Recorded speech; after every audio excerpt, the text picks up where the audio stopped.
Shane's going to be the introduce me. George, we're going to mute with the knocks. Hard Knocks Life. And then I'll introduce everybody in and we'll get right to it, okay? So we got the new song. So countdown song, Shane. There we go. Wait, where is are you want me to do the countdown? You're gonna do the song? Yep. You do the countdown. I got the song. The song's at the bottom.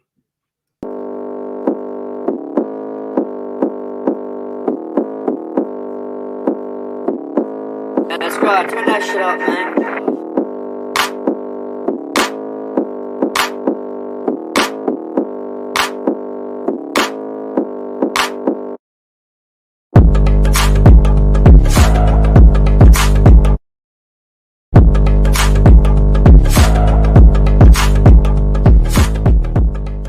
32 is the identity. We were kind of stuck in neutral, and I thought it was a good idea to hand the play calling over to Bill Lazor. Loses the football, strip sack, and a take. Bears our life. Bears our life. We go on live right after Bears games with your boys draft talking the smartest man alive. Yo. Bears our life.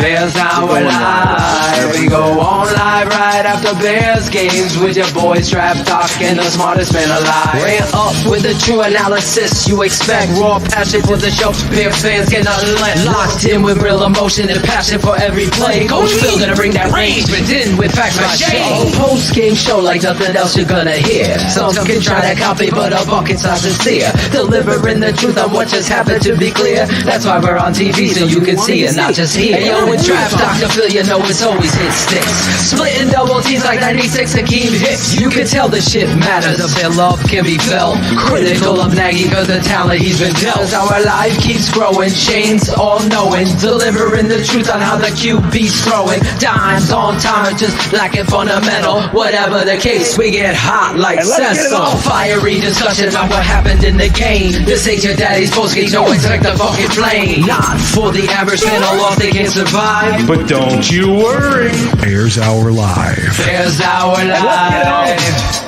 Bears our life. We go on live right after Bears I don't think we're that much worse. The myth, the rent legend, Draft Dr. Phil Ocean. Because teams realize, hey, we gotta stop Matt. When you put that much into it, you don't let that. And the guy next to you says, "You son of a bitch, you better block." That's what happens. That's when you have a real good team. And let's get it on.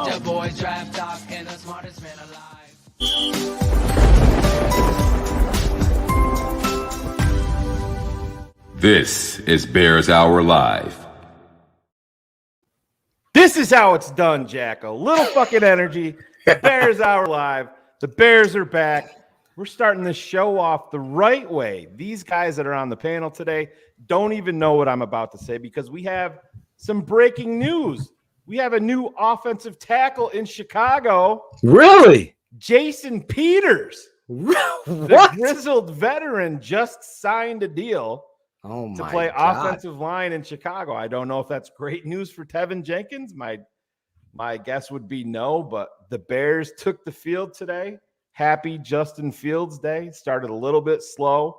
We saw some of our patrons, some Bears fans melting down live. You know, let's not overreact to the monotony of preseason and how vanilla it goes or how vanilla it gets. But you want to see the wild plays, and we were lucky enough to see some of those. Justin Fields didn't start off the way we wanted it, but don't forget, you know, this is all a process. This is step one in hopefully 12 to 15 year career. But you guys aren't here to listen to me open this up. But Jason Peters is a Bear. There's hope, guys. We're going to flip this over to the offensive line guru, and we're going to do our preseason the right way with a DDP rant. What's up, guys? My boy, the smartest man, passing the baton. You guys know this. This is TTNL. The tape never lies. That's where the reality of this truth goes. And listen, this is breaking news happening right now. The Chicago Bears have a young franchise quarterback. They sign a seasoned veteran. I remember when this dude came out of Arkansas, was a tight end that the Philadelphia Eagles took a chance on. And their Buffalo. scouts, Philly traded a first rounder for him. Yeah. That's right. Buffalo took a chance on him. Philly traded. Thank you, Shane. That's huge news for the Chicago Bears because there is unknowns with our guy Tevin Jenkins. If this injury goes worse, you're protecting yourself. You're being proactive. Fuck the blog boys and what they got to say about anybody drafted or any moving part. This is about winning now. This is that move that you get a veteran in there that's going to solidify and protect you at the left side. He's been there, done that, is an athlete. This is huge because I'll tell you right now, you little blog boy fucks, you don't know anything about football if you've gone out and wrote a narrative on Justin Fields. Let me say this right near that was electric. That was everything you want to be or see. Now, if Justin Fields goes out there, you've placed him in a no-win situation, and that's what the blog boys and the city of Chicago has done to quarterbacks. This guy is bigger than that. He's better than that. He's all about the game and being the franchise quarterback that he's going to be. You saw it there on stage. The second half, everything started to slow down. Brett Favre would go out there, start throwing balls over the head, and everyone's worried. Then Brett Favre's in the Hall of Fame. This is his first snaps at Soldier Field, and I see people writing him off because they don't know anything about the quarterback position. But everybody at halftime here at TTNL, and if you were a patron, you'd know about it. We all talked, including my dad, about how poised Justin Fields looked and how Javon Wims jumped a little bit too early for that deep ball that was a perfect pass down the left sideline, and how the other receiver should go up, pinpoint, and throw two hands up, number 13, but he didn't do it in the first half because then the story is different. The narrative is different. I see all the little fuckers out there ready to pounce on Justin Fields and take away. These are against second stringers, guy. No, this is the NFL. You've heard me say it. Everybody's fighting for their lives to play and make a play. Now, if Justin Fields goes out there against those same second stringers that you're saying are nobodies and pisses down his leg, then you're beating him up for that. So for him to go out there and perform the way you want your young quarterback who's never taken a snap in the NFL to do, he does just that, and he does it better than you can even imagine, because that one run where he just takes off down the sideline, you just see the reality of what he's going to do to defenses. And oh, by the way, he's playing with second stringers himself. So don't even go there. I talked to former Bear Lemuel Stinson live here right before. He's like, Phil, this kid's got it. You could just see it. And everybody that wants to freaking pounce, go to another network. Go to another, the same fucks that have the shit talk about Khalil Mack, about Robert Quinn. You can't have nice things. That's the problem. We're going to bring on my legendary father. He's going to talk about, we're going to bring on Bearlissimo with the tape and the telestrator. You're going to see it. It's right there happening right in front of you. And I'm sitting there watching this game with Ryan Cox, Spencer Strong, Shane Marsaw, all of us watching it together, reacting to it live. And I'll tell you what, all of us in unison, and we're going to have guests that are out there at the game live, that have witnessed it live. The vibe at Soldier Field must be unbelievable because you finally have a quarterback, Shane. We finally feel the energy of what these Chicago Bears are going to be about. Let's get it right into it, guys. That's my rant today. No special music, no anything. It's just fuck the blog boys, right, Shane? You already had to see it. The energy. Well, of even guys. Bears fans, Phil. Bears it's fans so too, hard yeah. to. I mean, we understand it's a long off season. We totally get it, but just pump the brakes on the. I'm done with this team after that. It's preseason, week 1. You have a rookie quarterback out there getting his feet wet. You know what I mean? It's just pump the brakes. You every single practice, and Phil, your dad can speak on this because he's lived it and breathed it for years. Yes. When you have a quarterback like Justin Fields, you want to see something that tells you every single practice. You want to see one or two things like, wow. You want to see that. We've seen that continue in practice. You always hear you saw him do this. He did that. He made a run and it was impressive. You saw Justin Fields do that today. And my overarching thing that I take out of this from today completely is just watch his presence in the pocket. Oh my God! In the second, he's not nervous. His heart rate is almost flatlined. Former Bears quarterbacks were like a fish out of water, bouncing all around, slapping the ball, and he's just calm. He gets it. Dude, you can feel it in the stadium. You can feel it. You can see it on the guys on the sidelines. Did you see Matt Nagy jumping up and down on the sideline when he made that play? Finally, to Jesse James. Did you see it? Yes. That stuff matters. It does. And speaking of what matters, let's bring on the Coach Atoshin Sr., our guy. Dad, you watched it. Shane spoke on it, so you speak on it. A young quarterback. First, what's your assessment of him? But yeah, I believe I could speak for you with Shane. He's right? Well, as a coach, and I coach quarterbacks all the way. Yep. I coached quarterbacks. I coached line. I coached everywhere. I mean, when you get a great football player, you know it. There's no doubt about it.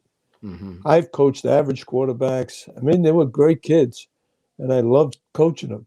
But nothing like this. I mean, this kid, he can run. He's probably the fastest guy in both teams. I mean, he's 6'4". Oh, my God. 6'4", 230 pounds. That's probably going to be 240 pounds. Because they're in training camp now, and they're working double sessions and everything. They have a tendency to lose weight. Once they get into the season, they're eating more, and they're gaining a few pounds. Exactly. He will be 240 pounds. He's got a rifle for an arm.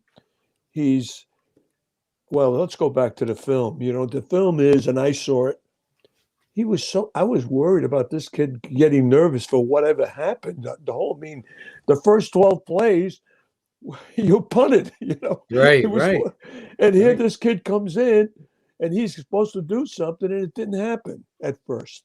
But boy, the second half, he showed you an awful lot. Well, actually, I stayed around. I wanted to watch the last series. I came in here to open up the computer and see us on this great show.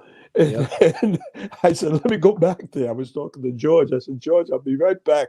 And I'm watching him. I said, son of a gun, he's got so much composure. And then in the second half, halftime, you're talking about the 2-minute drill. You could just see that moment wasn't bigger than him. Totally agree with you, Dad. The calmness. I'm sitting there watching it with Shane and everybody, and Berlissimo. We're gonna bring him out. Shane, bring him out. You had just the energy of Justin Fields, composed, calm, and cool, and it's really impressive. There he is, our telestrator, George Berlissimo, right there. Gotta love George. We're gonna get into a lot of this film stuff, but George, you want to speak on it too. Justin Fields, he looks the part, the calmness, the poise. Everyone's talking about it. Oh, we got you muted, George. Unmute. There. Oh. Now I'm unmuted. There you go. There you go. Wait a minute. You sounded better on mute, George. Thanks, Ed. I also sounded more intelligent. There we go. Anyway, I'm sorry we don't have subtitles for my English accent, but for those that haven't heard me before.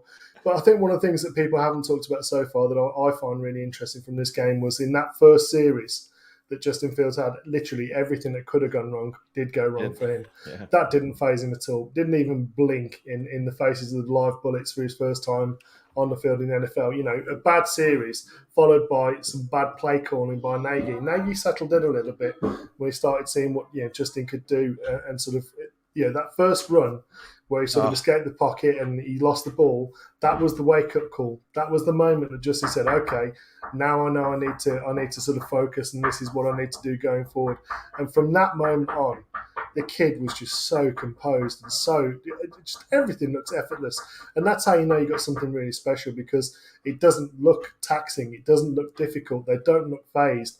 They're just literally in the moment. And that's what he looked to me. He looked like a quarterback who was seeing the field, wasn't rushed, was composed all the way, and was just dicing people up. I mean, some of the passes in the first half that were dropped, we saw them caught in the second half. That was the difference in the performance, I thought. Somebody's got to step up and make plays. I think everybody was saying this guy, Javon Wims, really needs to put into place. I just think that the false start, the way he ended last year, the just mistimed jump ball, these things, you got to help your young quarterback, and your receiver, who's a veteran, is fumbling himself all over the field. It's so disappointing on so many levels. Javon Wims, I can get the other guys because they're kind of new here and in the NFL, but to see Wims, Shane, out there, that is a big disappointment, and I really think he might have to go. He should be off the roster tonight. Tony Medlin should have took his stuff out at halftime. Yeah. I mean, it's you know something. All of them need some work. Oh yeah, and we were talking about that earlier about these guys pressing. I mean, they're making guys cover them. Yeah, you know, every play's got to. They got to believe you're going deep. Yeah, that's what they got to believe. And if you don't have the speed, you shouldn't be there. Exactly. They're running slants. So every third down, me and George were talking about it. Third down, they're running slants. And they're throwing. So it was 3rd and 2. Nagy, in usual midseason form, empty set. Now he's throwing slants with Andy Dalton. And there's no separation, to my father's point. There's no press to that outside, make that defensive back turn and get underneath it. It's not happening in the first half. You saw, again, first game jitters, all of that stuff. We're going to be watching again next Saturday. They go against the Buffalo Bills, who have a very good defense. You're going to have to see these receivers start separating. And again, there's no Allen Robinson out there. There's no Marquise Goodwin out there, and there was no Darnell Mooney. Those are your top 3. So the other guys, if you really want to be on this roster, you're going to need to step up. And now with the huge breaking news, if you're just tuning in right now, the Chicago Bears have signed a veteran left tackle, Jason Peters. And that guy was one of my favorite football players in the entire NFL. So if he has anything left in the tank, I hope this isn't like a Orlando Pace when he's getting too old. Yeah, when Olin Kreutz was like, "Yeah, we got Orlando Pace. We got him with 3 flat tires." Let's not forget that Jason Peters has a lot of time under Coach Castillo as well. So I mean, yes, there's that. That's a very good point. Right, so I hope they work. Phil, if I could say one thing about, go ahead. That's no, I want to. You guys are doing great, but I just want to get a word in. If I want to see the coach of the kicking team start working on discipline. Oh my God, that was the worst exhibition of the whole kicking game, except for the field goal team. It was awful. Punt coverage, kicking coverage. It was awful, unbelievable. And then that kid coming out of the end zone at 10 yards deep, he should have been shot. Are you kidding me? Yeah, he should have taken the fat catch. We talked about that live while we were watching it. Yeah. Are you kidding me? Oh my God! But what are you gonna do? No, you're 100% right, Dad. And I'm gonna put the question back onto you. There he is, Jason Peters. If you're just tuning in, huge signing. Again, we're all going to be speculating on Tevin Jenkins. I saw somebody saying he's going to get surgery, and then my gosh, that's just speculation. Nobody knows. So this is what we said. We had Cherie, we had Jackal, and our guy Greg Braggs, who was live out there. And we're going to go to a bunch of guys live that were witnessing history, Justin Fields. But we all said you need to get a veteran left tackle in here to help support this team. And George makes the point so far of that signing that Juan Castillo's history with this guy is going to give him a leg up edge-wise. There's 2 more preseason games to get ready. This is a big-time athlete, a veteran that's done it, and hopefully, like I said, he doesn't have the 3 flat tires like Olin Kreutz said when they signed Orlando Pace. However, the Justin Fields is the story. I mean, it is a story. But to your point, Dad, special teams coverage units were horrific. They were tackling. They're not staying in their lanes. Xavier Crawford, number 47. You got outside contain. All you got to do is stay out there. He bites up inside. They break it back outside to him. And that kid from Texas Tech is a speedster. Go ahead. One of the other things you could see was obvious on both teams. The tackling was atrocious. These guys were running up and down the field without being taken down. Quarterback running. I mean, I grant you these guys are big size, but you know what happens? It's not their fault because the emphasis is not on tackling during this preseason because you don't want to get anybody injured. And the other thing is you're taking another pregame away from them, and the preseason is shortened, and they're not getting enough of it. Right. And naturally, you don't want to lose guys, but you could see that they need work. I don't care if it's against dummies. They need work. They need to put their chest in there. And wrap. That was the other thing. They were hitting hard. You could see that they were excited, but their hands weren't wrapping. They didn't get the guy. Right. Spin around. He's going again. Yep. And you saw a lot of them get home, but there was a lot of holding out there. Robert Quinn and Khalil Mack played 7 or 8 plays. That was it. Then they went to the backups. Really, ultimately, George, let's go back to the first half. Again, a lot of things that are going to be rusty in the first half, and Andy Dalton. And the big story will be our guy, David Montgomery. First play, running inside zone, gets nicked up. Apparently, it's just a bruise. He was out in one play, so 1 carry, and all of us got nervous there because of what happened with David Montgomery, right? I mean, it's been you don't want to lose him. You don't want to lose that guy. But the kid, listen, staying at running back, Khalil Herbert, looked really good out there at number 24, attacking those holes, playing kick returner and special teams. Khalil Herbert really was somebody offensively, I think, that needs to get a tip of the hat how well he played. Obviously, we're going to get to the other side of the football because we got a lot to say about what Zach Suleiman is talking about. Ogletree, clearly one of the most exciting football players and probably my favorite signing by the Chicago Bears. It was unbelievable the way he played out there. Ogletree, that is. You could just see that he's somebody. George, we talked about this on Keeping It 100. Shane, we talked about this before. He might be the most underrated signing, and Shane breaks the news at halftime that it almost didn't happen. It only happened because Robert Quinn invited him to talk about that, Shane. Yeah, I mean, he's really close with Robert Quinn. I'm sure probably most people have seen that Robert Quinn's sister was in the Olympics, and she was running, and I believe she won gold. Gold, yeah, she did. Yeah, yeah, and she so won gold. Bears coaches were there, and Ogletree was in town very close with Robert Quinn, so he came over to Hallis Hall to watch the race along with him to support his friend. And he got there and he started talking to Bears coaches, and next thing you know, he's taking a physical and they sign him. But that's the way the things happen sometimes. Dude, just out of the blue like that. And hey, you look sharp with that light on. Keep that light on every time you do the show. Moving Phil, forward. real quick, Alex just texted me, wants to know, do you want him and Braggs? Yes. Tell him to jump in. Did you give him the link? I did. I gave them the link earlier. Chris Jackal has been the biggest ball drop since fucking number Javon Wims. I don't know where he is. Supposed to be producing, uploading. He has more excuses than Matt Nagy at a Matt Nagy presser. So can you get him the link, Shane? Yeah, I'll hold down this part. I'll do Jackal's job. Do Jackal's job. Listen, Dad, offensive line play. First, obviously, you're out without your guy, Larry Borum, a guy that you targeted, said probably the best tackle in the draft. The Bears had him. He's in concussion. Obviously, my guy Tevin Jenkins, there's a huge question mark about him. This signing obviously brings the highlighter pen out.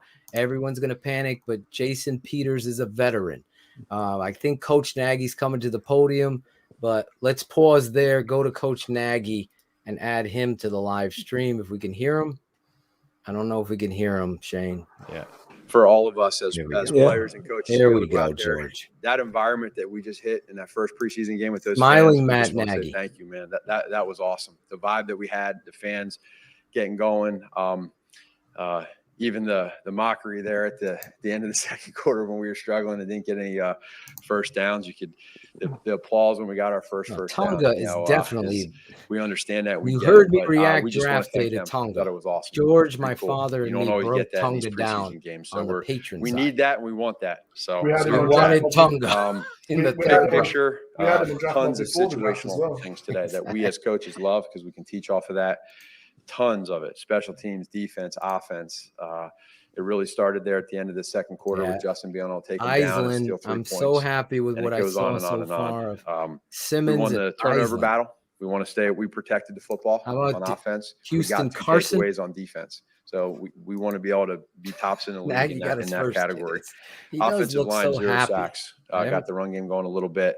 I think that's been an emphasis from everybody here, just trying to wonder what's going to happen there. And I thought they did a great job.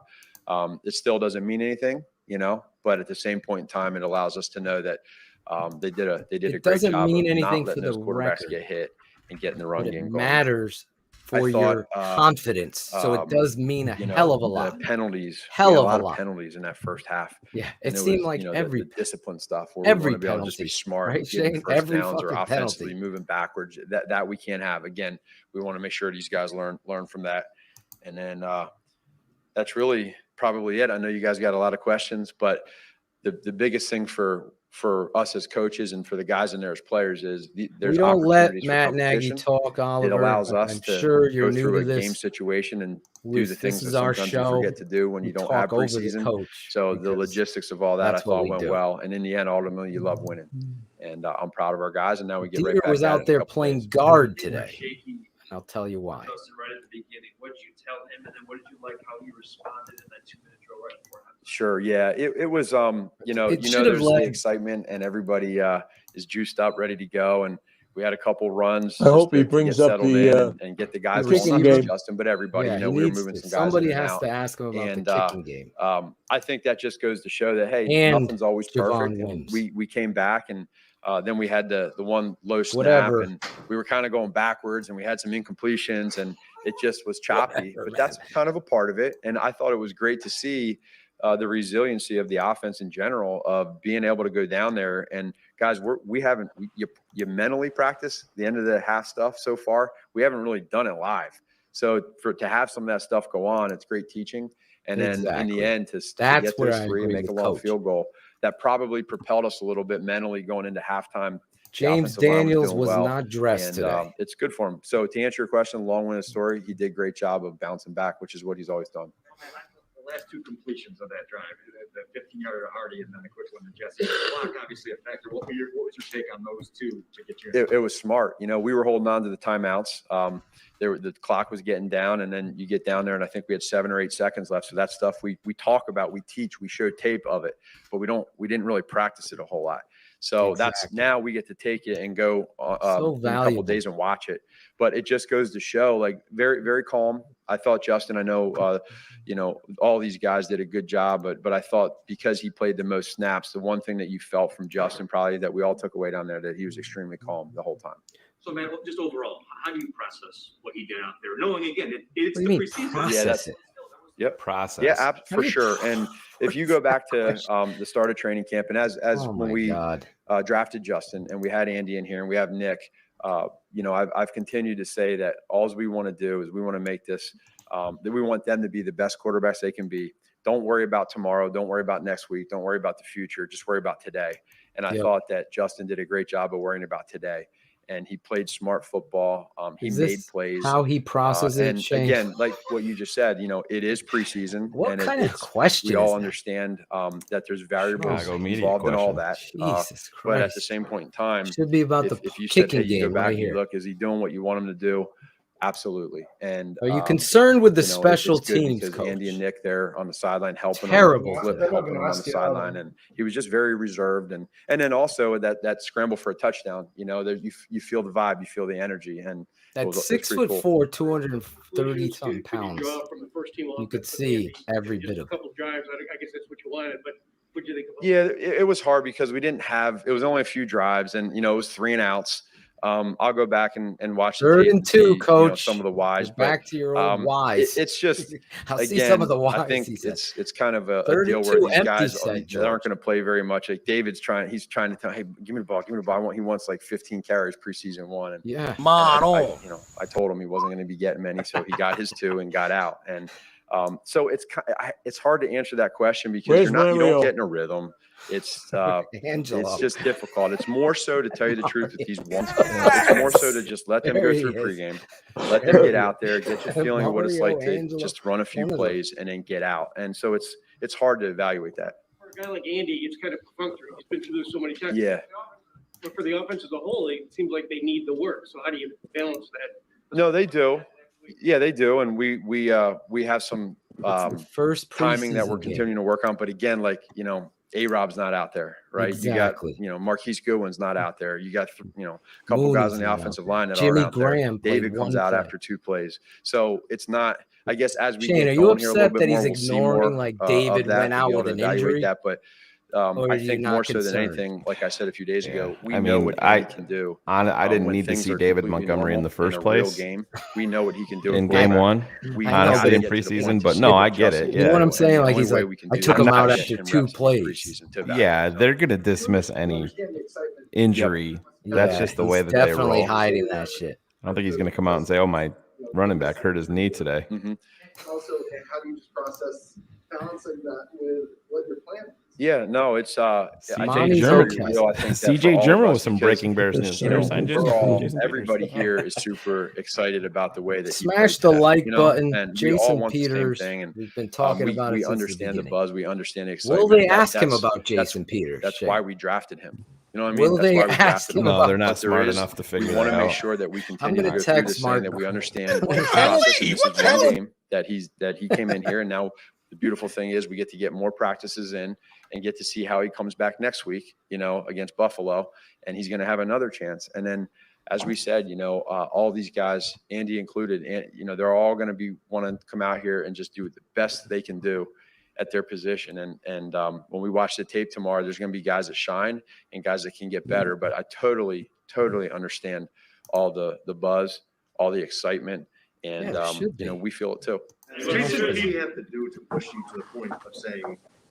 Somebody just said Jason Peters, I think, in that little scrum. I'm serious. Keep stacking. Really? I don't like Brad Biggs. He had today, right? And understanding that our buddy. Again, in this whole process, in this plan as we go, maybe text Zach too. So what's the ultimate goal for us as an offense? Score touchdowns, right? So keep scoring, keep leading the team down, I think keep getting first downs. Biggs keep ask getting about touchdowns. it right now. Let us be able to see the whys behind everything, right? Why did that happen? And the more times that you have things happen because of that player, meaning Justin, or that player because of Andy, or that player because of Montgomery, or whoever, we know that, we see that, and then it makes it hard on us. And then we're going to do whatever is best. In the end, ultimately, we're always going to do what's best for the Chicago Bears, right?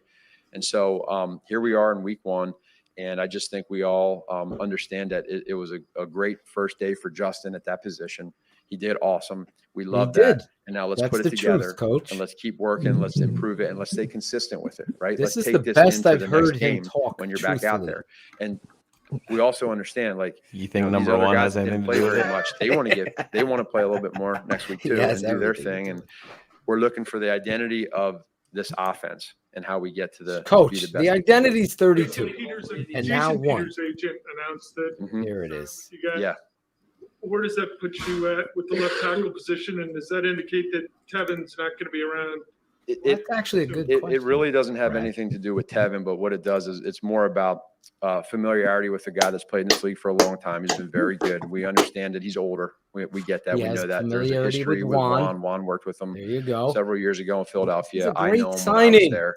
I think in general, what it does is he knows that for us to bring him in, that there's a great competition for him to come in, and just we're trying to do everything we can to provide protection and great run game and whatever we need to do. I think that's the beauty of Ryan and his guys. They're looking everywhere at every spot.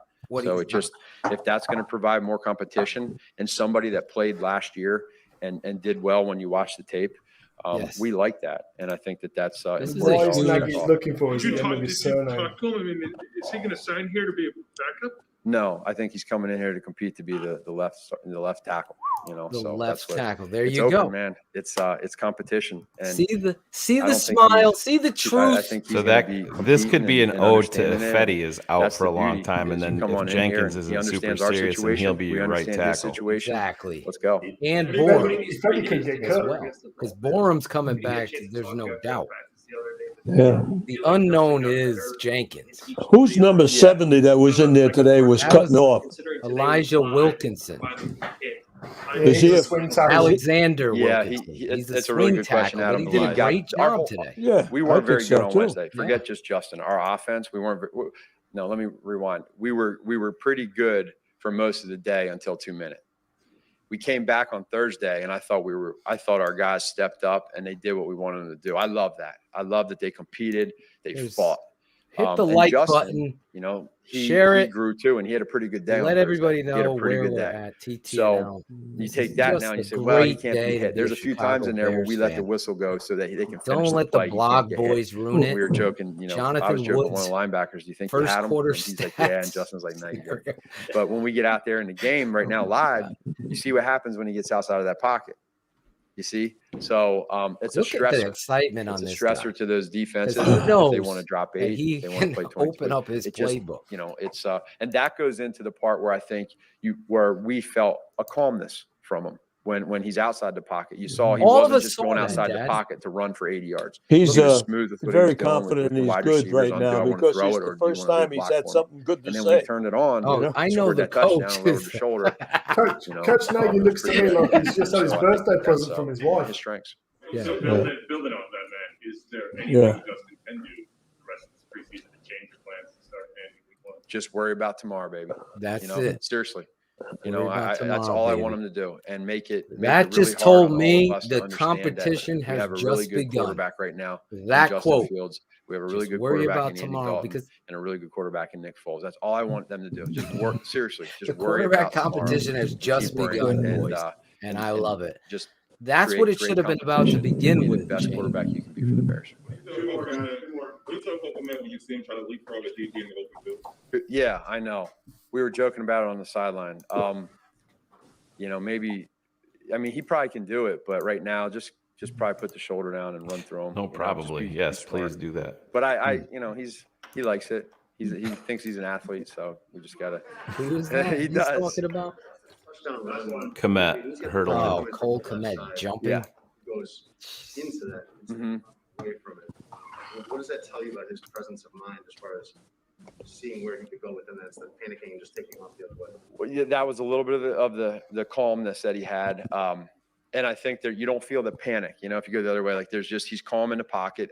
And part of that's because he trusts his speed. He knows that, you know, he's pretty fast out there. So if there is a guy that's going to come and try to make a play here or there, he understands that outside the edge, if there's a guy coming at 45, he can outrun him.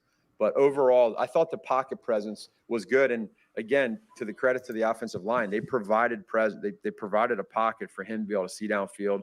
He had that nice deep cross that we dropped. He that was a didn't good play, even play panic not once, Shane. Even with bodies coming around him, you saw generally him. In all, I'd say for for Justin to have the second team reps, he got a lot of valuable experience situationally. And for the first preseason game, to have as much as we had in that first, you know, situationally, that's awesome tape work for us. And so I'm just proud of all the guys and looking forward to this week. Thanks, guys. Okay. Thank you. Oh, there you go. Coach Nagy, the happiest we've ever seen him. Right. I got to be honest, from LeBron James's tweet, I think we have that somewhere, all the way out to my boy Ashton Kutcher and former Bear Lemuel Stinson. Sorry, this comment. Oh, boy. All of them having a great grand time with the reality of, let's just talk about Justin Fields. That to me definitely says there's a quarterback competition that's in Chicago. There's no way to go around that. There's no way, because his composure, his poise, and you know what? The play that stands out to me is when he takes off down the field, shows his speed, but it wasn't like a nervous thing, Shane. It was like your pad level's perfect. You're going for the big play and you get it and you go out of bounds, and it was nothing for him. And the very next play, what is he doing? Off action, the tight end throwback, throws his first touchdown pass. This kid is something special. He's everything we thought he would be. And I think I'm being completely transparent here. When you're in your first game and the pressure of the Windy City, Chicago, that has chewed up and spit out quarterbacks before, I've never seen a rookie ever go under center and look as confident, cool, and dynamic as that. So you blog boy fucks that want a narrative, they never played football in your life, have no idea all of that pressure, all of that lifetime of the cameras on this kid. It wasn't big for him. And that really sets this apart, because as we said, we have tape of it. Javon Wims jumping too early is the difference in a first half narrative for these bloggers to be different. And same with 13.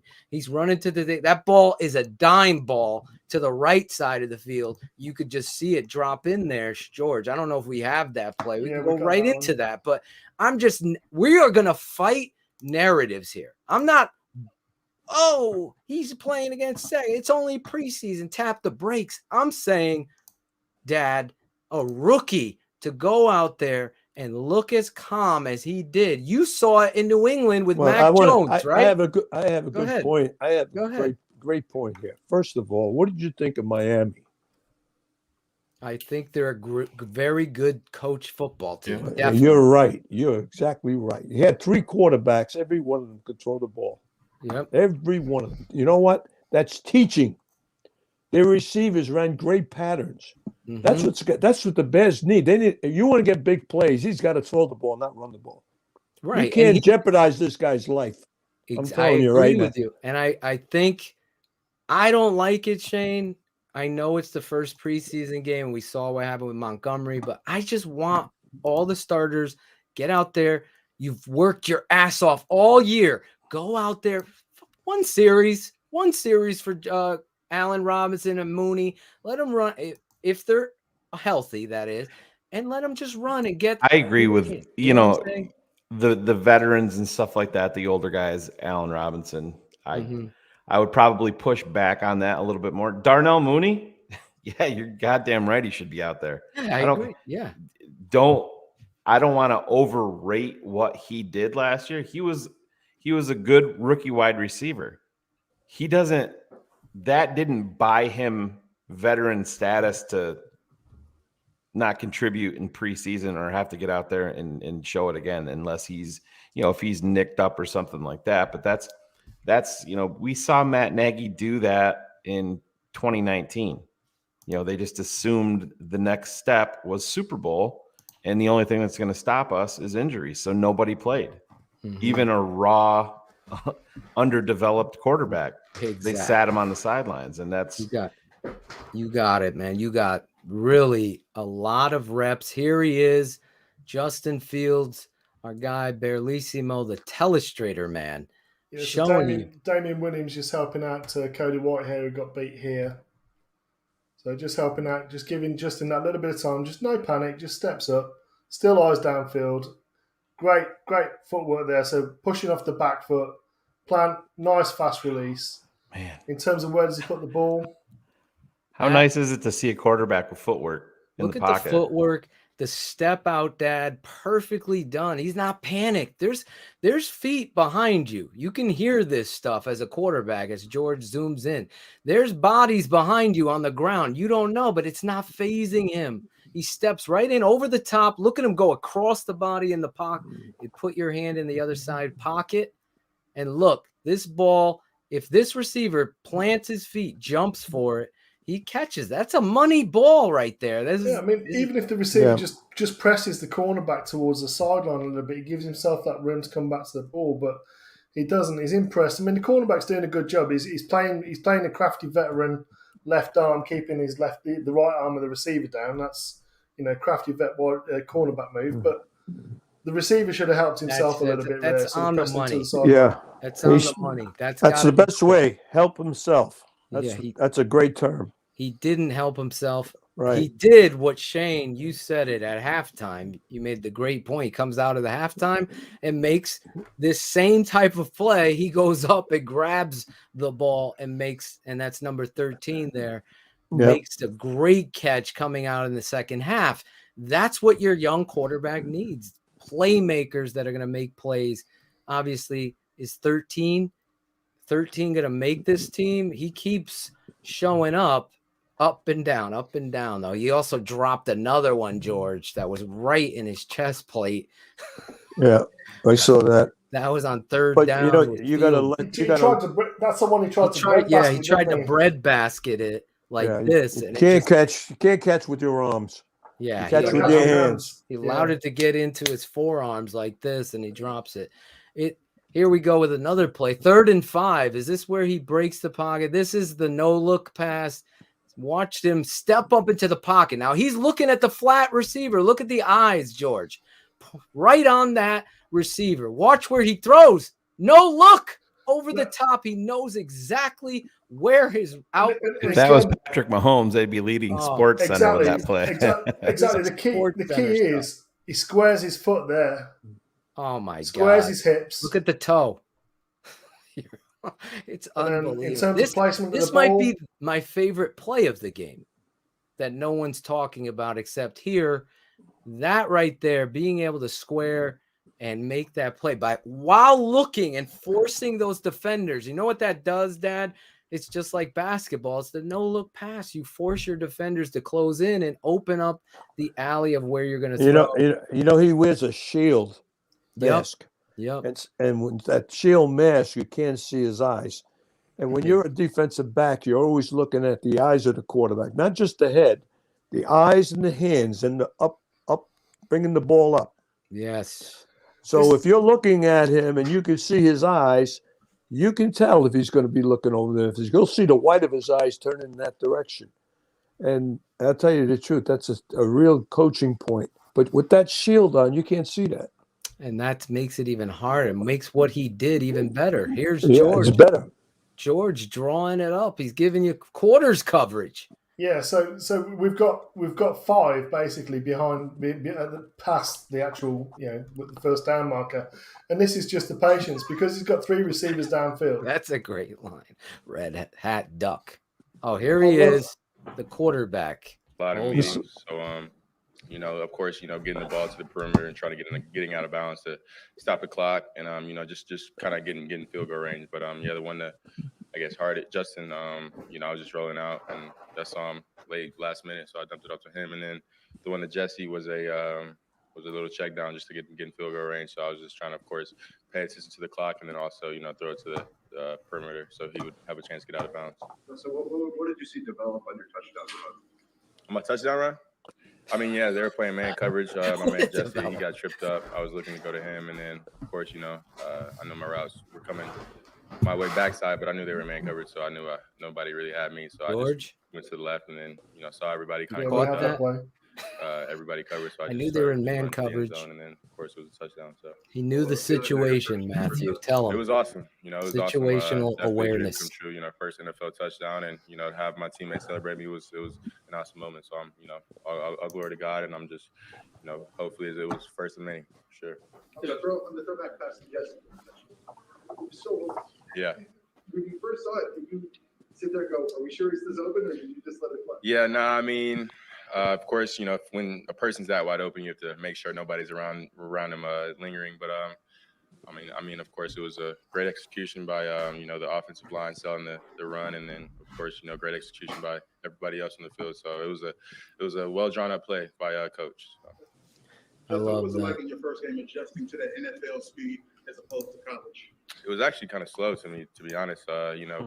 I think, I was expecting it to be a little bit faster, but, practicing, game speed, going at it with my teammates every day. And, of course, we have a great defense. So me going against them every day, I just love this kid.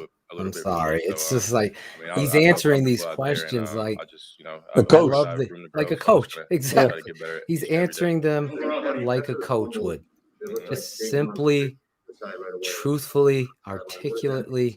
It's I just. think he just said you're good. I mean, he said something going against his own defense is really, they don't get any better. You know what I mean? Exactly. As If you're going to get, all you have to do is say, this is their coverage to that defense, and they'll do it.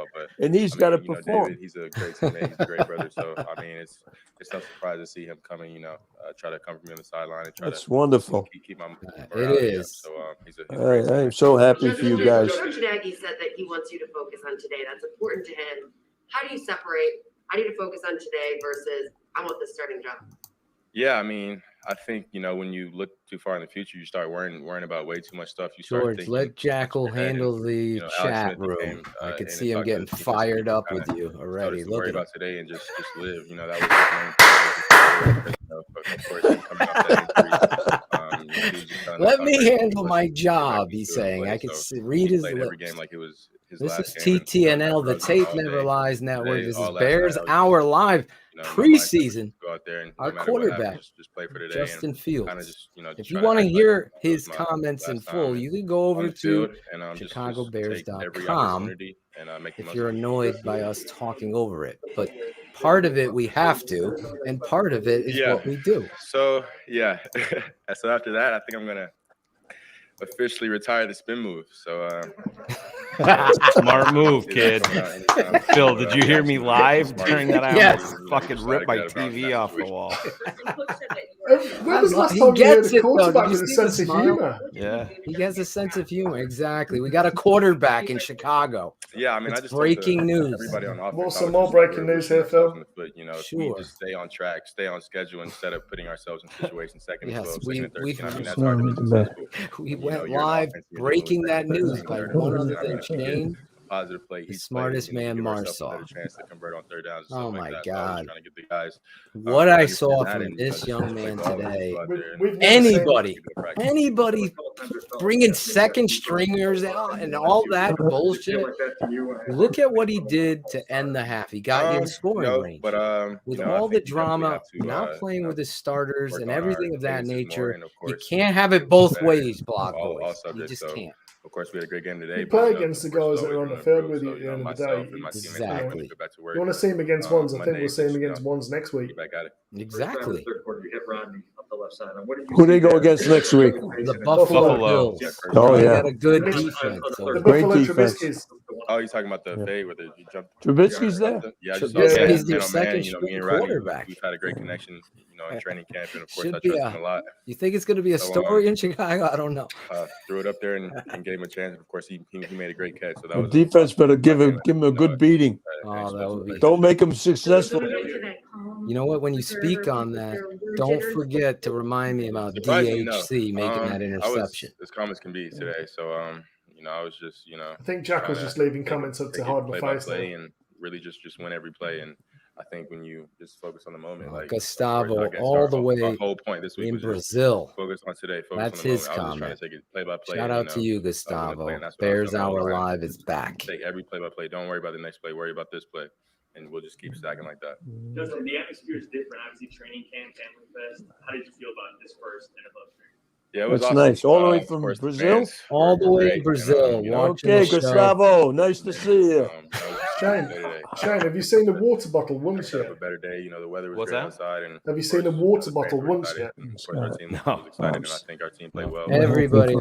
Thanks. He hasn't called his mother to see what's for dinner. Yeah, I see that. You guys don't know. My dad's a Patriot fan, and he saw me in turmoil for my whole life with the quarterback position in Chicago. Before, but of course, so this is monumental because if my dad has always said from the Clemson game, so guys you don't have a quarterback. But yeah, I mean it's awesome. If you go back to BHL with Shane and my dad, I'm sorry, Trubisky's not a franchise quarterback. I don't think I've ever seen this, Phil.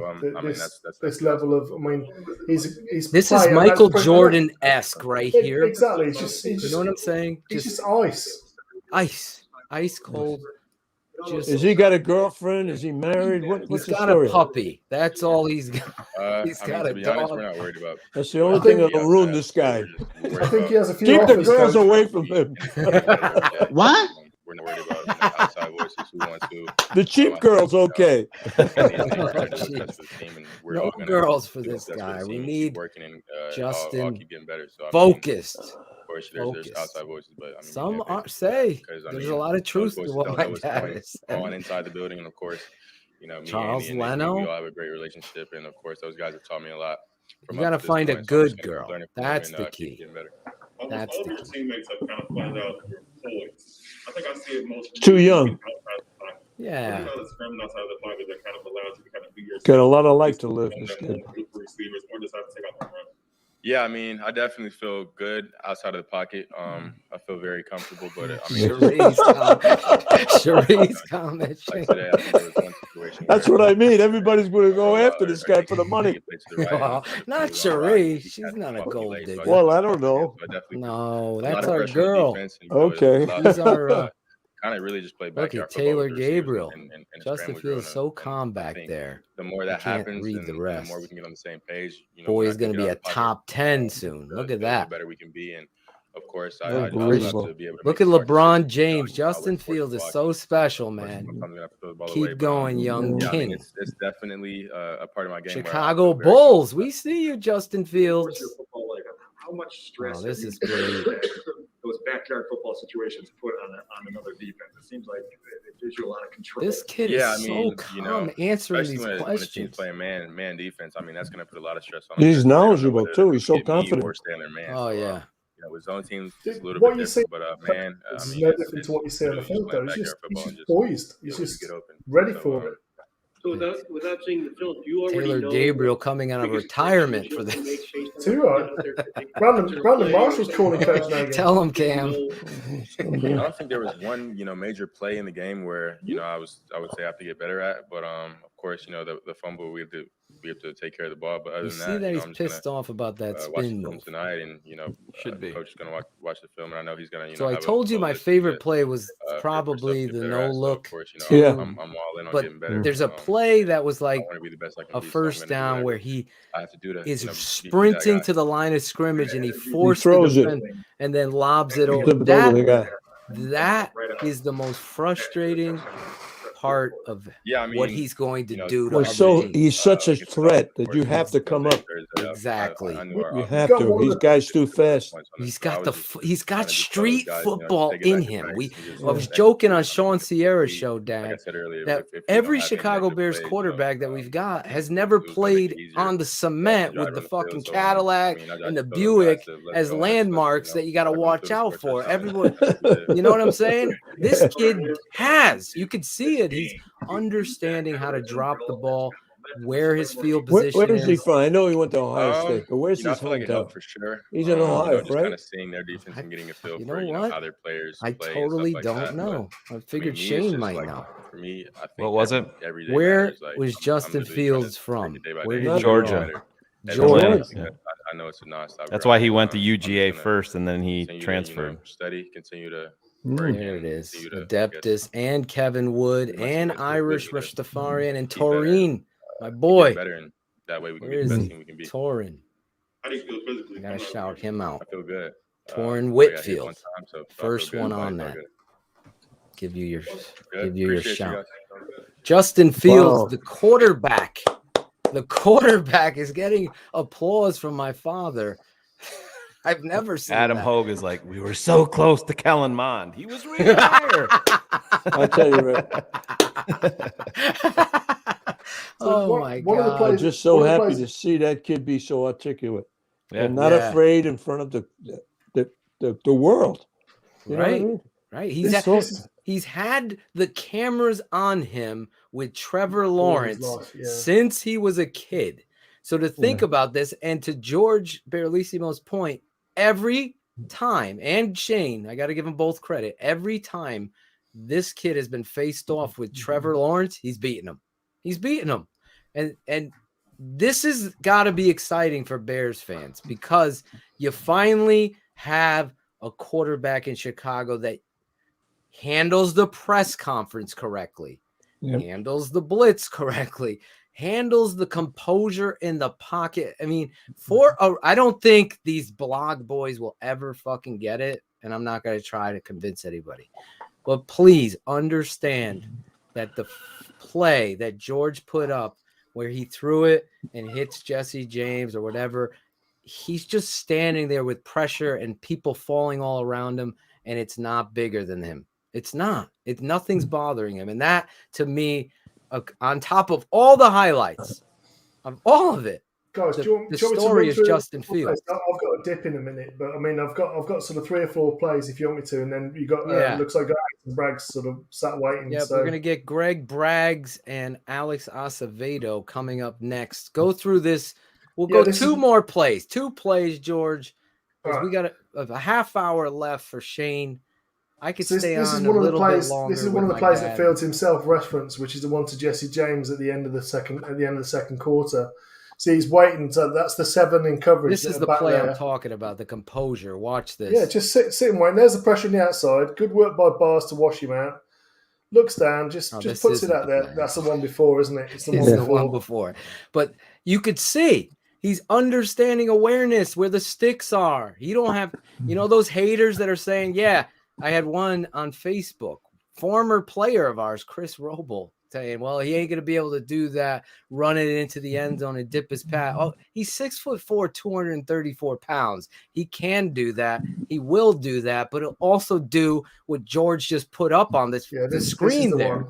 He just showed you that he can attack the line of scrimmage, know where his outlet is, and deliver. Go ahead, George.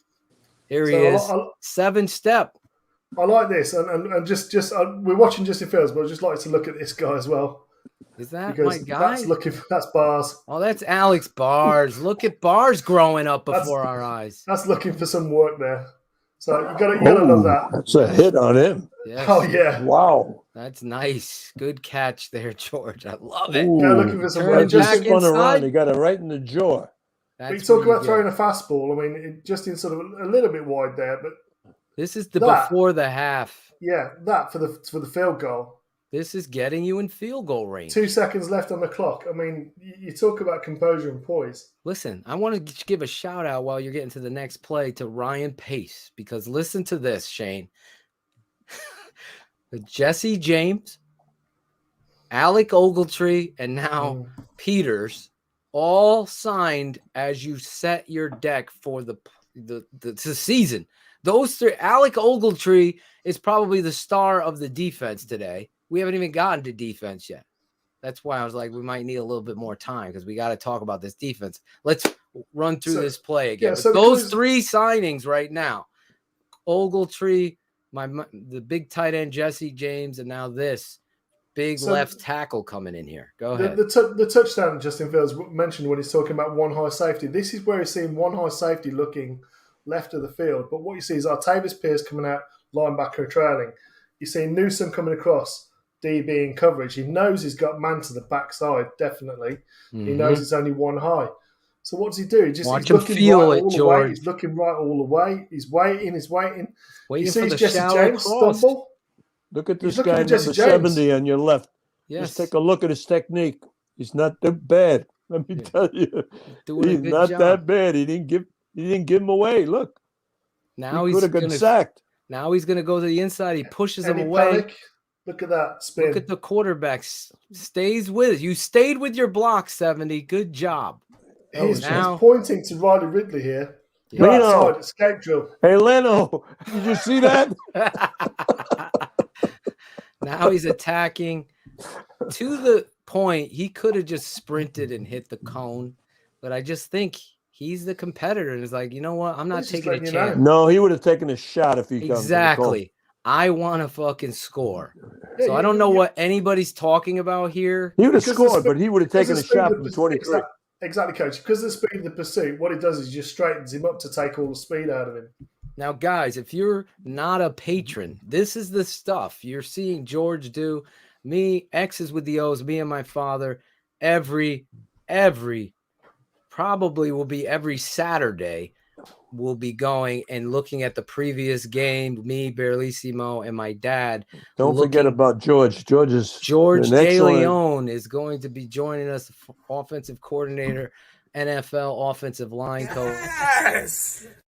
We have a bunch of guests that are going to be happening. But let's go through this, and I'll run the promo for that in a second, George, because I know you got to bounce. So last one for me, and this is where you see everything cross. Just dips out of there. Oh, this is where, look at the ease, Dad, of his sprinting. It's not too big for him. He's going into the pocket. This is what he's known for, and people are going to get like a narrative that he's a running quarterback. Well, that's what Steve Young was.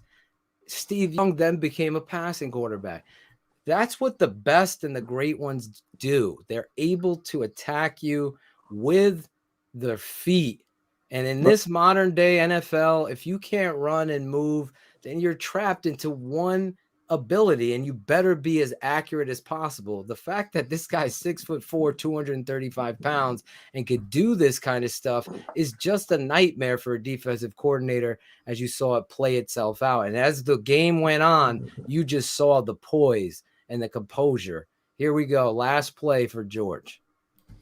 So you see, it looks like it's man to start off with, but it's actually half field zone. I think it's cover 6. Yeah, because he switches off and plays back over the top. Yeah, so they're doing a 1 high, 1 low versus the stack, which is here. So 1 high, 1 low versus a stack. I think this is actually the throw. Yeah, there's Jesse James there. Here's the play action. This might be it. The TD. Where he presses against. Oh, this is the touchdown. 62 pills round. Yeah, 62 pills round. There's the boot action. There's tight end cross. He's sneaking out right there. There you go. There's number 7. You're blocking that guy. The guy has to play flat. This is the whole design of this play. That's the point. Trick that backside guy.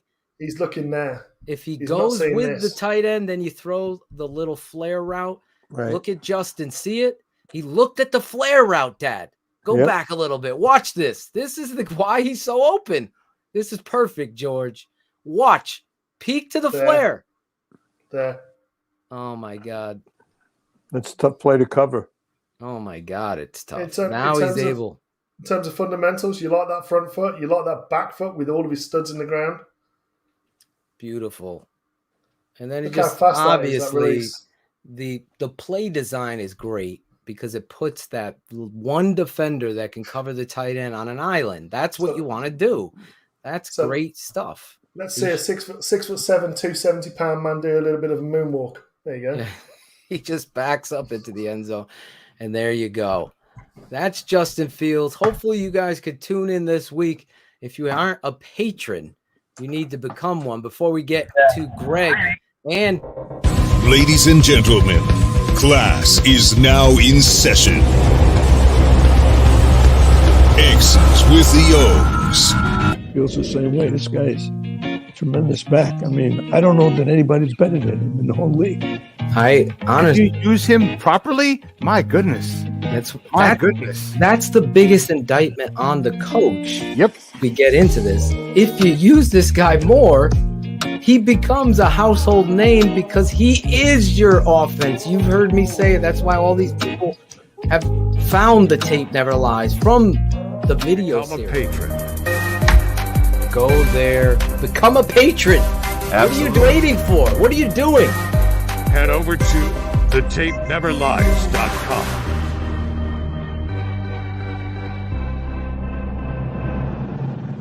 This is the stuff that you get. Right there's a little clip of what you will be getting. And today, George, my dad, and Shane, the smartest man, George breaking it down live like nobody else is out there doing that, showing you the coverages, showing you the patterns and everything involved. That's what the Tape Never Lies is. Obviously, not every week are we going to be breaking it down like this on this show. We'll be doing it, though, on X's with the O's every Saturday. Me, my dad, and Barlissimo. I'll go back to the Barlissimo. He's got to go, huh? He's got to go. So do you have a final thought before we let you go? And then we bring in your boy, your Thunder buddy, as you call him. Captain Caveman! I've been watching the Bears since sort of 83, 84, and I've never seen this in terms of as early as we are in this process with Justin Fields. I've never seen the rate of progress with the QB, the rate of development. I've never seen the poise. I've never seen the way that he is in press conferences. His ability, his speed, his athleticism, his mental acumen.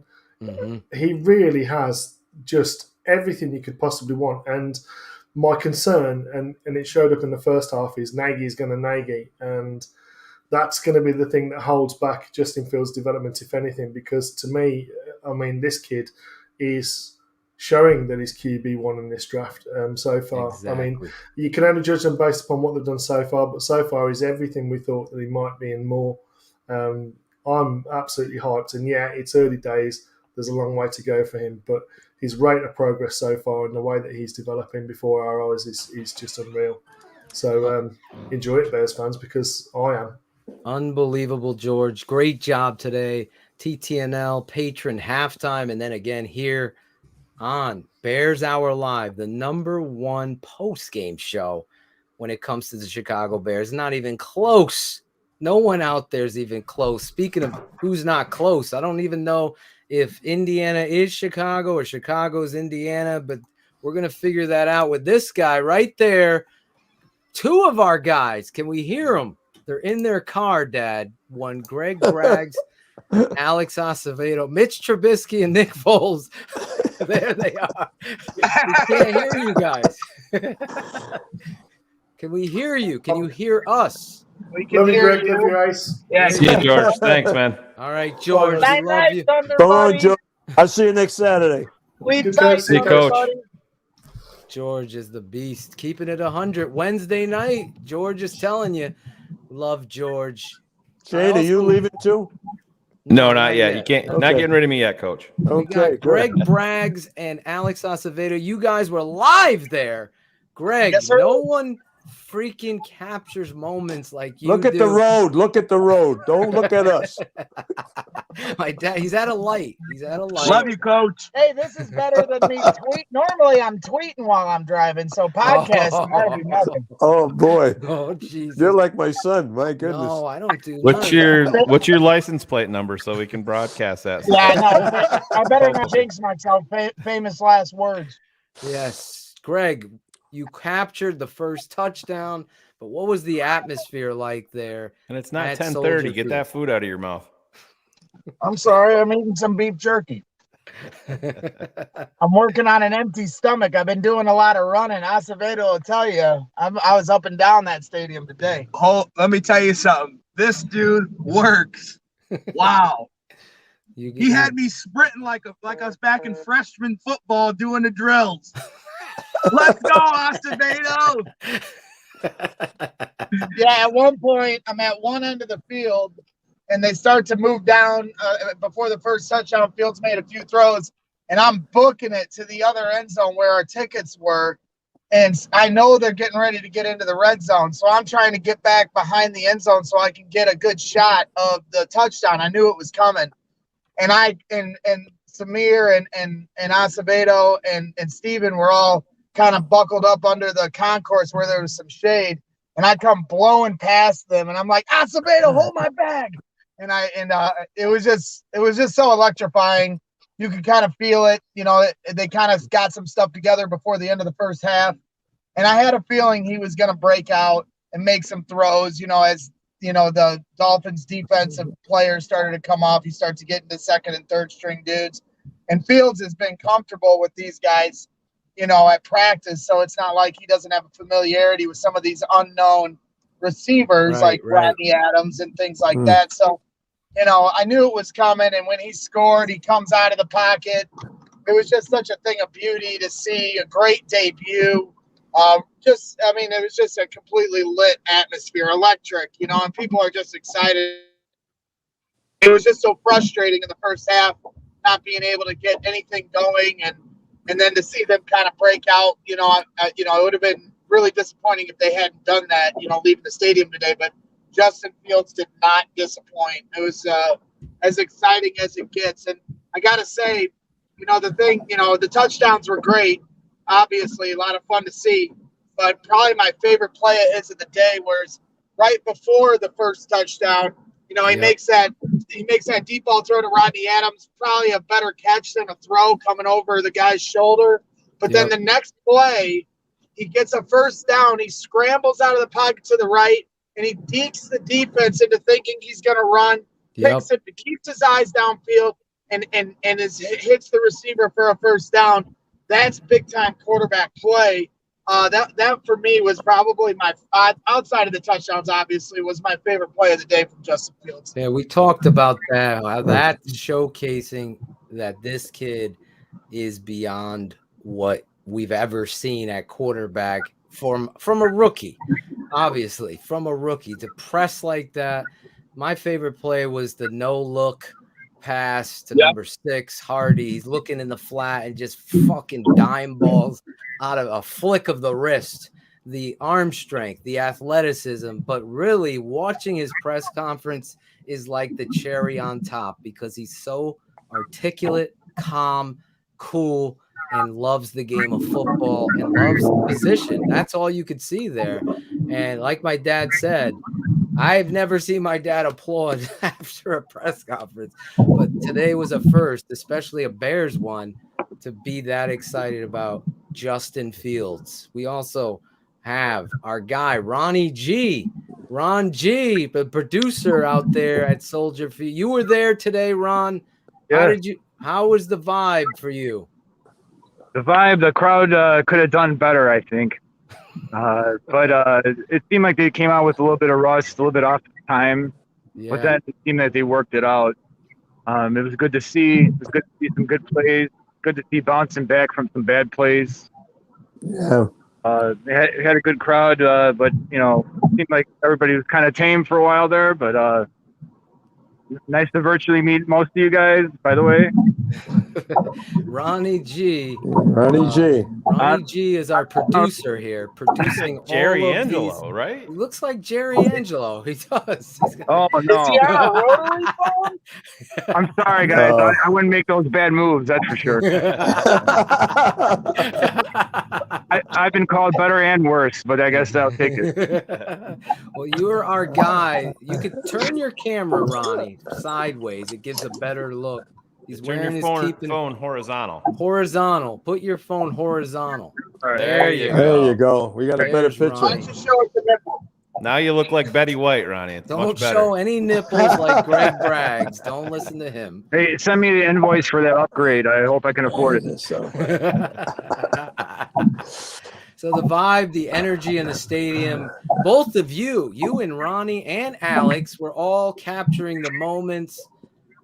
Nobody does it better than Greg, though. And it's just an amazing – I don't know how he sits in the right spot, he feels it. Now Aceveto's giving away your secrets.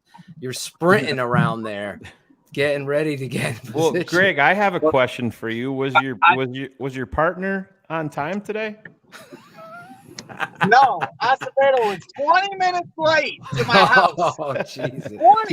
He was melting down, Alex. He said because he had to take a poop. I had to stop and take a piss. I was like, I gotta go to the bathroom before I hit the start with him. Oh my God. He went and pooped at a gas station. No, I went and pissed.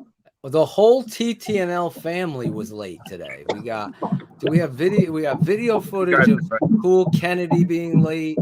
Caden Whitlow, our other producer, was late. Early. So what time do you guys have to start to get to that ballpark? Yeah. That traffic must be unbelievable. Yeah, he wants to know, Greg, Well, what time? It's a secret I kind of learned a few years ago.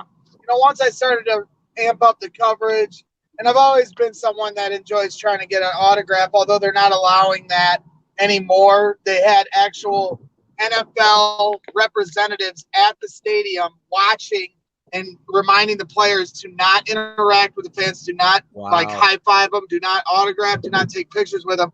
And if they do, they'll get a fine and a potential lost draft pick if they do it without listening.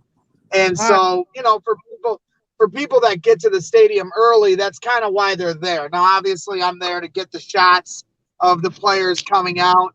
And, you know, it's fairly easy because most fans are not going in right away. They're going to be out there to tailgate to get every last drop of alcohol in their system before kickoff. So you'll have, you know, how I used to go into the game was 10 minutes before kickoff, you get in line and you're waiting for it. There's a huge ass line that starts to form because everybody tries to get in at the last minute. Nobody really goes in right when the gates open. The only year they did was the year they were giving out bobbleheads, and they're not anymore. So for the most part, it's pretty scarce when you go in there. I mean, there's not even ushers at the aisles. So you're able to kind of walk around freely. Most people don't know to go over by the tunnel. And, you know, the players are kind of filtering out for early warm-ups. There's early warm-ups, and there's the second warm-up that's like right before the game when they get their jerseys on. And then they go back in, and then they come out for introduction. So there's about 3 different times that the players come in and out. And like in a non-COVID year, you'll have players stop and sign autographs. Khalil Mack, if you have his jersey, he'll sign it all day long. You know, I mean, but like I said, they're not allowed to interact this year. So it's more about just trying to get the shots and things of that nature. And so, yeah, it's fairly easy. You just got to get in there right when the gates open and then make your way around. He wants to know more. Yeah, he wants to know about the traffic, Greg. Traffic. What time do you got to get there? Oh, I mean, that's easy, too. I mean, as Jane and Phil know, I live in the Chicagoland area. So, you know, it's actually only a 30-minute, 35-minute drive, depending on how fast I'm driving to get to the stadium, you know. So I was actually around some Chicagoans. I meant to get a video of it, but they admitted that the region is Chicago too. I missed out on getting that video for you guys. I was really disappointed. I don't know where Cherie is to rule on this, but yes. It's real easy. Nobody's out on a Saturday or Sunday morning. You know, you can either take the toll road or you take I-94, go past White Sox Stadium. So real easy drive in the morning. Maybe a little trickier. So what time a 12 o'clock game? So on the East Coast, it's always 1 o'clock. Greg, to help all our network people that were late, what time should they drive out of their house to get there into the city? You park in depending on where you're getting. You want to, If you're in the Central Time Zone, you're coming to the game. Yep. The lots open at 8 a.m. depending on what lot you're in. You got to get there at that time. You want to be there at 7:30 a.m. There because you go. They'll start forming a line with the cars to get into the lots. There you go. I personally park in the Foreman garage. That's the key right there. Wow. Ronnie G was late. Caden Whitlow was late, but he was coming from Iowa. We saw him pop on. Ronnie, you had a hard time getting into the game, right? Oh, man. It was a parking shit show. I'll put it that way. There you go. Yeah, you got to try to be ahead of that. You know, that's the key. And that's why I was trying to tell you guys in regards to the upcoming tailgate meetup for the Bears-Packers game. Yep. You know, they're doing up right. There's unofficial, like South Lot and Waldron Deck are official lots. So they don't open until 8 a.m.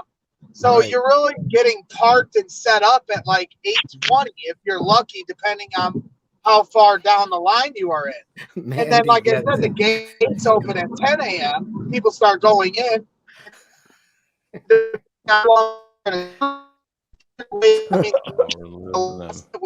losing them. It's very limited. You're marking an official. You're out of range. We're out of range. We'll get them back in. I must say something. Sorry, guys, to interrupt. Stay back, Ronnie. That was the longest answer I've ever heard in my life. Come on, dude. You guys put the question, and it was like 60 minutes later, you know. That's what Mandy said. Have you ever listened to a show with Phil Toshin Jr.? That was his. He's making fun of Greg Bragg. Well, I'm going to make Ronnie G in the Stands as a new show, and it's going to be part of, you know. Greg, you were breaking I'll up. answer your questions like right away. There you go. What? Listen, I just want to know, Ronnie. If I was you, the Wabash and Kermack, he's still you guys going. it's a lot. Jesus Christ. I can't make it up to my chart. Caden Whitlow. He's still going. You have entered the chat room. Caden Whitlow, you got there late as well. You missed the opening kick. You weren't listening to the Bragg's rules. 7:30. He's also in the car. Bragg's did share it with me. In the garage. Yeah. Bragg's didn't share it with you. So all of our TTNL family were late. You and your dad, though, did you guys have a great time? Yeah, it was a good time. It was a good atmosphere, especially when Justin came in.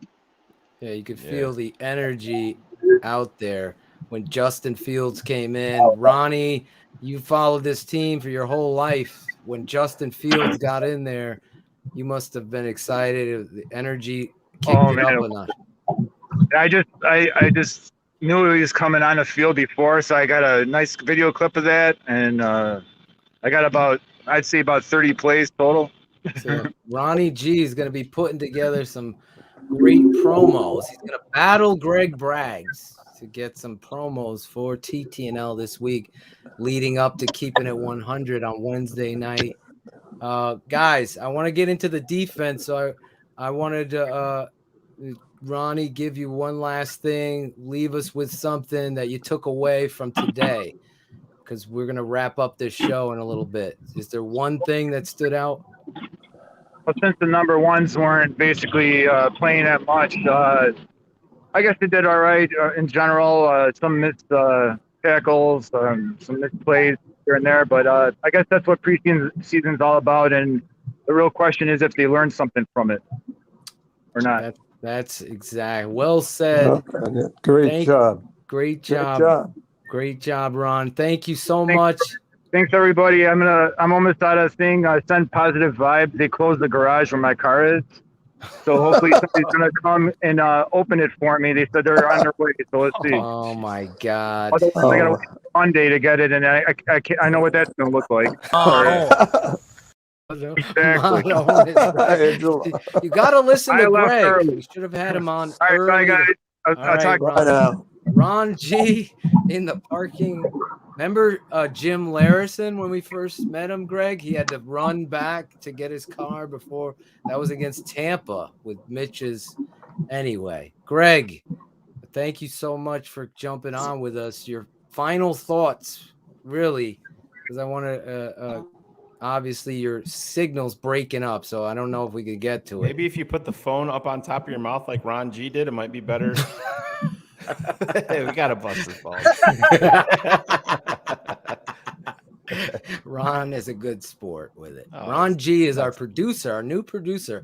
You see a lot of these new thumbnail photos as well as the video I just put up with X's with the O's. And again, a bunch of other stuff. Yeah, I got thrown out. We blame Greg for that, Dad. Greg for that. Greg wanted to block you from the chat room so he could talk about his experience. Talk about me. Take the Dan Ryan and then take the Dan Ryan. Oh, it sucks that your signals. I can only lead the horse to the water. I can't make you drink. There you go. We heard that. What's your final thoughts, Greg? Alex Acevedo's first time ever being at Soldier Field, and it was a successful one. Got to see the future of this franchise, put on a show, electrify the crowd. First time being at Soldier Field in 2 years for a game. Just a great feeling, people high-fiving and coming together. That's what it's all about.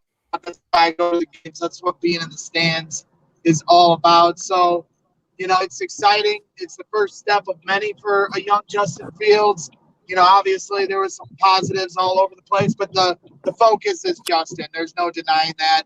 The run down the sidelines, like I said, that deke out, when he's escaping the pocket to the defense, and obviously the 2 touchdowns, as good as it gets. So, this is what we all came for.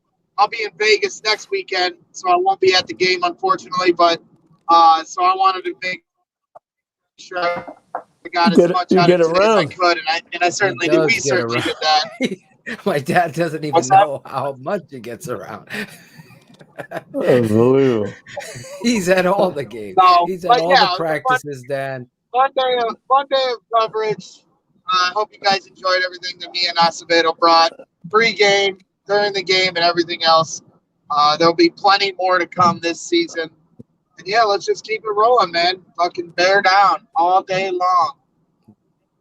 There you go. Greg, thank you so much for everything you do. Giving Alex Acevedo, our boy, the swag man, part producer. You're finally clear. Alex, now that you're clear, it cleared up. What was it like, Alex? Leave us with some final thoughts. Your first time at Soldier Field, representing TTNL and everything. My throat's killing me, screaming. I've never been, but watching Justin Fields come out and feel the energy and the goosebumps, and it was unreal. And he made it look. He looks natural. Trubisky never looked like that. He looks like he belongs. And I'm just so excited for the future of this team, and I can't wait to get back at Soldier Field with my man Greg Braggs. There you go. You can literally see the goosebumps. Oh, Jesus Christ. Greg, we'll talk to you Wednesday, hopefully, on Keeping It 100, America's best, actually the best Bears show on the planet. There you go. Greg Braggs. Oh, yeah, one more word, too. Yes. And Chris Jackal, go fuck yourself, all right? That's my final word for the day.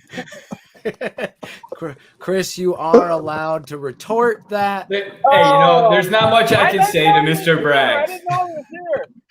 Hey, that's typical if you talking shit about somebody when they're not around. So I figured you'd run your mouth when you didn't think I was here, you fucking piece of shit.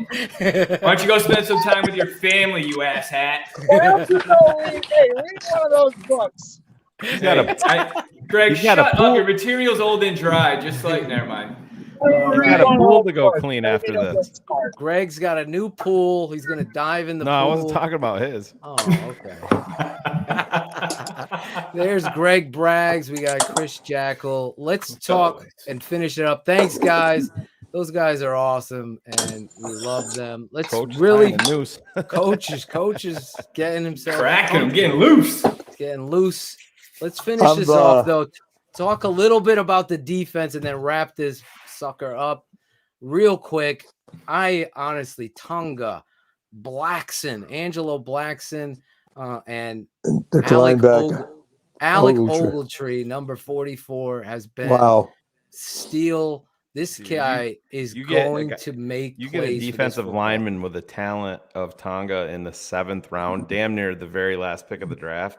Oh, that is so impressive. I mean, this kid's going to be, like I said, I'm a huge Eddie Goldman fan, but when you're a veteran and you're out, COVID protocol for whatever, the reason was, when you see a younger guy going out there and making plays, it's funny how you get your ass off the couch and get back to work real quick. And you see that. I mean, that's a real thing. Competition always makes us work harder. That's what the coach said when he's bringing in. Yes, we broke the news right when we started this show. The Bears have signed offensive tackle veteran Mr. Peters. This guy, obviously, there's questions all around in regards to Tevin Jenkins, but this right here is going to alleviate that because this is a veteran that's skilled at what? But that's that story. We're going to continue through. The Tevin Jenkins story just begins. Yeah. He could be hurt more than anybody was saying, or they could be bringing in what Coach Nagy said, competition. That's what this is about. So when you look at this roster, Berlissimo listed it, Snowden, Edwards Jr., Pennell, Blackson. You didn't have Eddie Goldman out there. Akeem Hicks played a couple plays. That's it. Khalil Mack and Robert Quinn only played a little bit. And Danny T and Roquan Smith didn't play a snap. So to see this defense flowing, and I'm just telling you, Alec Ogletree and Tonga and Blackson, just off the first look and feel of watching it. And yeah, Mike Pennell near the end and stuff, but those guys early on just got to excite you, as well as my boy 22, Kendall Vildor. This week, we'll be breaking all this stuff down on our patron side. My father, X's with the O's, one night this week. We got to schedule it, Dad, early, like 5 o'clock with George, or 4 o'clock with George one day this week.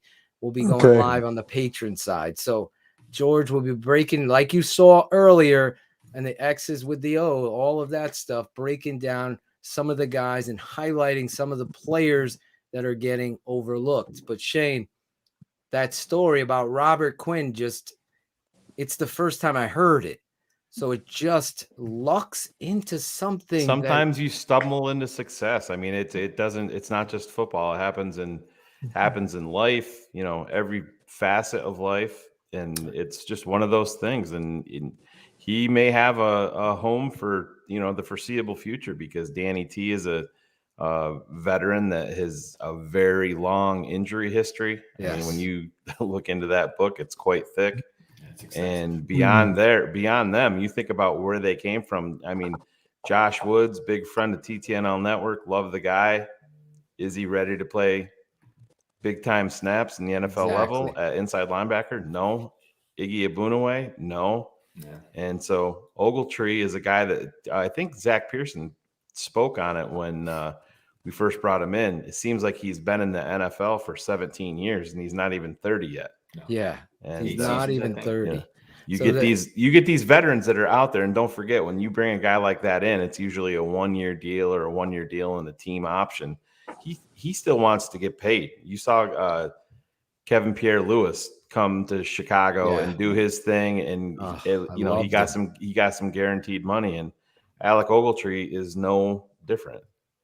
You gotta love. Don't count the young guys out. All these they get better each week. I'm going to tell you right now. Well, that's what we're going to be watching, Dad. You can ask Phil. Every year we had spring practice, and our freshmen came. We counted on 5 sophomores to start for us somewhere, and it always happened because our teams weren't large. We didn't have large teams. Those they could play, but they came to spring practice, which was a real plus for us. And then they went through the scrimmages just like everybody else. And I played every one of them. That's where the growth is going to come. That's why next week is going to be very telling how these guys transfer, what they did here. Obviously, the disappointing players we'll be talking about on Keep It at 100 in our Bear Up, Bear Down. It's no secret, though. Javon Wims was somebody that really took another step in the direction of off the roster. Shane is ready to cut him today. First quarter he was. Yeah. Well, he said it again in post. Well, and I don't think that's the thing. Olin Kreutz sent out a tweet, and it's funny, but it's also very honest and smart, talking about the quarterback position. The best thing that Ryan Pace could do right now, listen, the only thing that Nick Foles can do is to hurt whatever trade value he has. So if I'm Ryan Pace, I'm on the phone signing some sort of a young quarterback. So when you get past Justin Fields in these later preseason games, you have another young guy out there getting valuable. I don't need to see Nick Foles out there. He goes out there and gets injured. You're not even going to flip him for a 7th or a conditional 6th or whatever. And it's the same thing with Javon Wims. Javon Wims has shown lack of discipline, and then he shows up on the biggest stage and drops a touchdown on third down in a playoff game. And then you saw him today. False start. He jumped too early on the perfect throw. 3 seconds too early. The ball was 10 yards away and he was jumping. Oh my God. That tells you that the kid is swimming. That tells you that there's a lot going on in his head. Good point, Shane. And he knows that his livelihood in the NFL isn't for long. And that's what it is. But hey, this is a next man up league. And a guy like Rodney Adams going out there and making a play today. Yeah. That's a lot of times that's what these guys need. They just need a chance. Well, there's a lot of forgiving. when a guy has potential. All those guys that are in camp are great players. I got to tell you right now, they're great players. Just got to wait another week. If this continues, like the offside in practice, and now listen to this one. You got a guy back returning punts, right? Yeah. Believe me, this is one of the hardest things. I used to get every guy on a team and put the football machine up in the air and let them catch him and find out who can catch the ball, because there are so many bounces that should be avoided. You should punt. Don't let the ball bounce. Right. And I get sick and tired of seeing that in the pro game, in college football. Catch the ball. You know why? Because the guy. But you get a guy that's steady. I had my quarterback in was it 95, Cliff Hill. Yep. And I had no fear. He caught the ball. Yeah, that's all. You don't want to run back. You're looking you don't want to run back. You're looking at punt returners and special teams blunders today. That's something we got to watch. How do they play next week? They will be 100% better. I guarantee you that, because either the guy who's coaching them is going to be fired. Let me tell you something. A kicking team, and I coach kicking team my whole life, ever since I was an assistant coach all the way to the head coach. You know it, Phil. I am the special teams coach on everything, the lanes, everything that they cover. And you got to get speed on that team. You can't get guys, and you got to get guys if you got them. Gotta have toughness. Tough. Out there today, where all your linebackers are. That's where they are. lot of booming kicks, but terrible coverage. Yeah, it's a great going down the field. Everybody's going out of their lanes. There's a lot of stuff happening on special teams that we want to see improve, and we will be breaking down that next week. And obviously, this week, Wednesday night, we'll have a surprise. We'll have a guest on with us. I'm sure Greg and Alex and a cool Kennedy, who wasn't able to come on. We saw a lot of different things. If we're breaking this down, go over to www.thetapeneverlies.com, become a patron. This week, we'll be keeping it 100 on Wednesday. We'll be doing X's with the O's on a different day this week. So this is some of the taste of what you get. Projected to be at 20 for the Bears. Exactly, Greg. Oh my God! This is great. I am in heaven! What world? Purchase new tracks today. I'd trade my kid for a quarterback right now.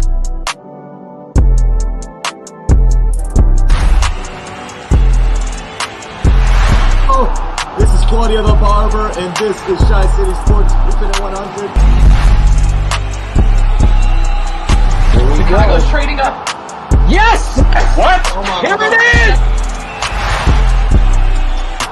There was something else going on with this team, because I love football. I play football.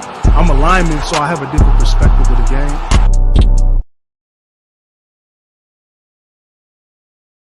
There it is. Keeping it 100, TTNL, all of the vibes, all of everything that goes into the offseason, culminating to now. The Bears have under their belt, Justin Fields under his belt, the first preseason game, and you're going to have narratives, you're going to have opinions, and then there's going to be the tape.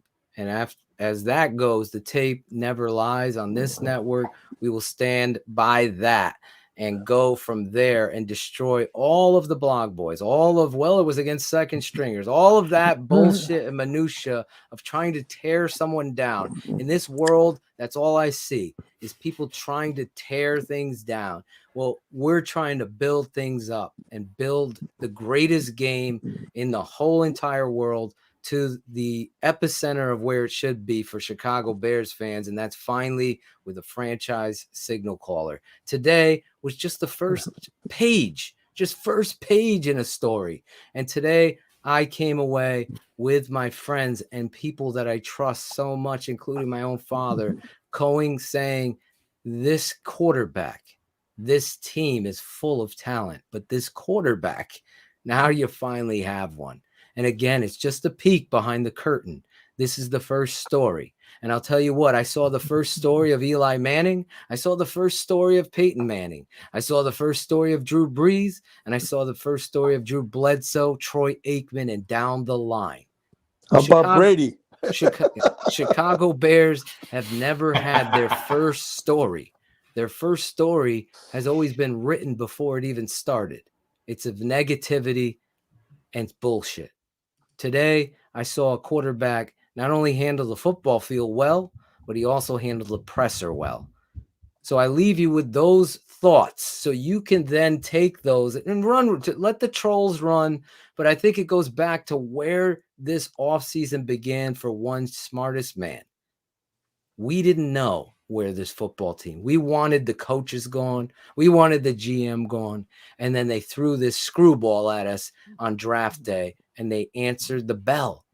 They found their franchise caller and they made the moves that are necessary. And then today they make another move that's necessary. So then the great words of Gary Williams. There's hope, guys. There's hope. Yes, he said that on this show, Bears Hour Live. There's hope, guys.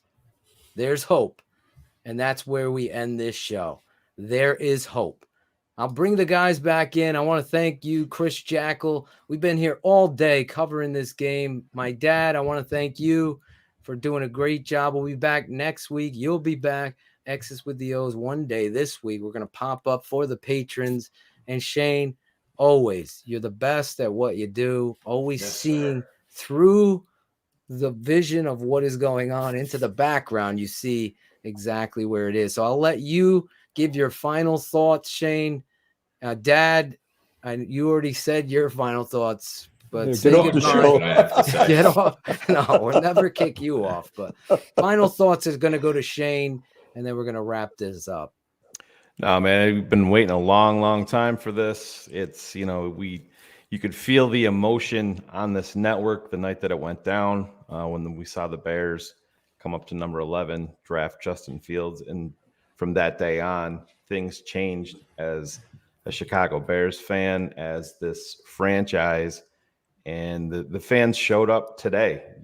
You could hear Greg and Alex talk about it, and Ron, and you could feel it in the stadium, all because of number 1, Justin Fields. Like I said, don't forget, it doesn't mean because he's here and he's playing that it's always going to be, on the up and up and everything is going to be perfect. It's not. He's still a rookie quarterback in the NFL, and there's a lot of great players in the NFL that are trying to prevent him from making plays, and these guys are all good football players, so don't ever forget that. But we're onward and upward. You want to see him. You heard him learn from a mistake already, talking about, I think I'm going to shelve that spin move. Yeah, you better, kid. Exactly. We need you out there. But, just like Coach said, go out there, make the improvements on what you failed with today. You want to see progress. Like we said, every single practice with your elite players, you want to see something that makes them special. Even if it's in practice, maybe it's in the classroom, and definitely in a game. And we've seen that with all these practices, with everything with Justin Fields. We saw it today where you get on the edge of your seat and you're like, wow, that's what we've been waiting for. That's what we deserve. And I think that this is day one of, like I said, hopefully a 12 to 15 year career in the NFL. And I'm looking forward to it. And we were live here, Shane, on the best post-game show covering the Bears, bar none. And we had over 700, almost 800 people live at points here today, just on a preseason game. That to me is crazy. I love you guys. I don't want to keep anybody any longer. We'll be live. Go over there. Do yourselves a favor. Go Bears, fans. Go Bears. That's right. That's a better chant, Coach O. I like that one. TapeNeverLies.com. Become a patron. I don't know what you're not. I don't understand how you can't be. It's going to be so much fun breaking this team down. We got a new left tackle in the building. You got a lot of stories, and we're going to be covering it like nobody else. Wednesday night, we'll be back here live.